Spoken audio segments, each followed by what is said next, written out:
నవ్యాంధ్రకు పెట్టుబడుల సాధనే లక్ష్యంగా అమెరికాలో ఏపీ ముఖ్యమంత్రి చంద్రబాబు పర్యటన కొనసాగుతోంది. మూడో రోజు చంద్రబాబు బృందం అమెరికాలోని భారతీయ సీఈఓలతో సమావేశమైంది. రెండంకెల వృద్ధితో నవ్యాంధ్ర దూసుకెడుతోందని, వచ్చే 15 ఏళ్ల పాటు 12 నుంచి 15% వృద్ధి రేటు సాధనే లక్ష్యంగా కృషి చేస్తున్నామని చంద్రబాబు వారికి వివరించారు.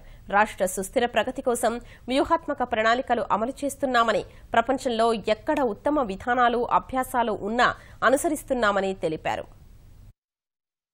అమెరికా పర్యటన మూడో రోజున ముఖ్యమంత్రి చంద్రబాబు ముందుగా ప్రముఖ ప్రవాస భారతీయ సీఈఓలతో సమావేశమయ్యారు. అమెరికా వ్యాపార, పరిపాలనా రంగాల్లో అత్యంత ప్రభావశీలిగా ఉన్న అరుణ్ కుమార్ అధ్యక్షతన ఈ సమావేశం జరిగింది. అరుణ్ కుమార్ ఒబామా పరిపాలనా వ్యవహారాలు పర్యవేక్షించిన అనుభవశాలి.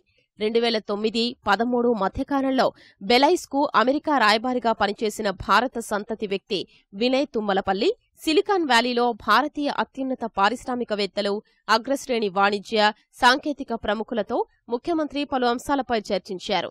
ప్రపంచంలోని అత్యుత్తమ పరిజ్ఞానాన్ని వినియోగించి ఏపీని అగ్రస్థానంలో నిలపాలన్నదే తన ఆశయమని పేర్కొన్న ముఖ్యమంత్రి వ్యవసాయం, రవాణా, విద్య, వైజ్ఞానిక రంగాల్లో సాంకేతికతను విస్తృతంగా ప్రవేశపెట్టినట్లు స్పష్టం చేశారు.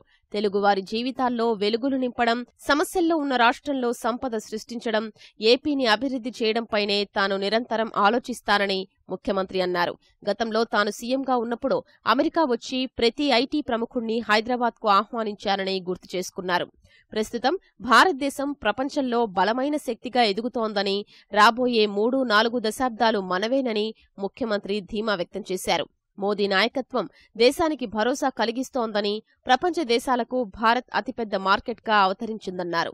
సుదీర్ఘ కోస్తా తీరం, సహజ వనరులో తమ రాష్ట్రం సొంతమని, ఆంధ్రప్రదేశ్ ప్రజలు చురుకైన వాళ్లని, సృజనశీలురని చెప్పారు. భారతీయులు ప్రపంచాన్ని గెలిస్తే వారిలో తెలుగువారు ముందే ఉన్నారని ముఖ్యమంత్రి వివరించారు. మాతృభూమిని మరవొద్దని, జ్ఞానాన్ని, అనుభవాన్ని జన్మభూమికి వెచ్చించాలని పిలుపునిచ్చారు. అగ్రి ప్రాసెసింగ్, అపరెల్, ఆక్వా రంగాల్లో ఏపీలో అపార అవకాశాలు ఎదురుచూస్తున్నట్లు చెప్పారు. అమరావతి తమకు అవకాశమని పేర్కొన్న ముఖ్యమంత్రి తమ దగ్గర రాజధాని నిర్మాణం కోసం నిధులు లేకున్నా దిగులు మాత్రం లేదన్నారు. తానిచ్చిన ఒకే ఒక్క పిలుపుతో రైతులు ముందుకొచ్చి 33,000 ఎకరాల భూమి ఇచ్చినట్లు తెలిపారు. తనపై ఆంధ్రప్రదేశ్ ప్రజలు విశ్వాసం ఉంచారని, ప్రవాసాంధ్రులు కూడా ముందుకొచ్చి రాష్ట్రాభివృద్ధికి చేయూతనివ్వారని కోరారు.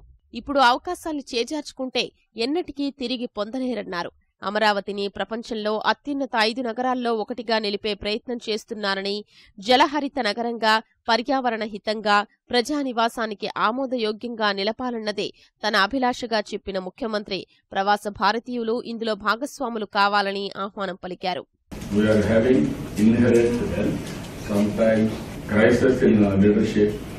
So many things happened. Now I am very happy with the Modi leadership. We are having very strong leadership. Now I am confident India will grow in the near future double. One is we are having advantage of demography. Second is we are very strong in technology, biggest market in the country.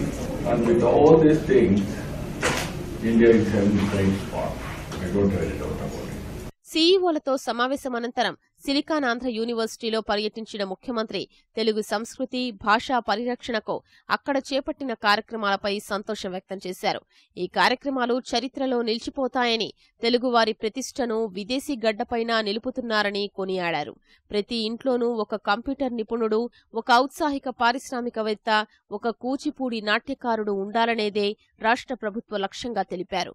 University of silicon ఆంధ్రలో Amaravati school of Telugu linguistics ఏర్పాటు కోసం 6 కోట్ల రూపాయలు కేటాయిస్తున్నట్లు ప్రకటించారు. పిల్లలకి 8,000 మందికి Saturday, Sunday, శని, ఆదివారాలు బ్రహ్మాండంగా తెలుగు నేర్పిస్తున్నారు. దగ్గర కొన్ని వందల మంది వాలంటరీగా ముందుకు వచ్చేది నేర్పిస్తున్నారు. అమెరికాలో ఉన్న ఆంధ్రప్రదేశ్ మరిచిపోకూడదనే ఉద్దేశంతోనే ఈ కార్యక్రమాలు చేపట్టారు. కూచిపూడి డ్యాన్స్ కి ఎంతో మంది ప్రాముఖ్యత ఇచ్చారు. చాలా వరకు ప్రమోట్ చేశారు. కానీ ఆనంద్ గారు చేసినంతగా ఎవ్వరూ ప్రపంచం మొత్తం చేయలేదు.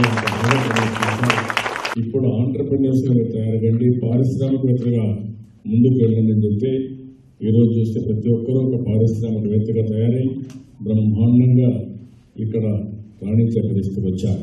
సిలికానాంధ్ర యూనివర్సిటీ సందర్శన ముగియగానే ముఖ్యమంత్రి బృందం అమెరికాలోని టెక్సాస్ రాష్ట్రంలో ఉన్న 4వ పెద్ద నగరం డల్లాస్ వెళ్లింది.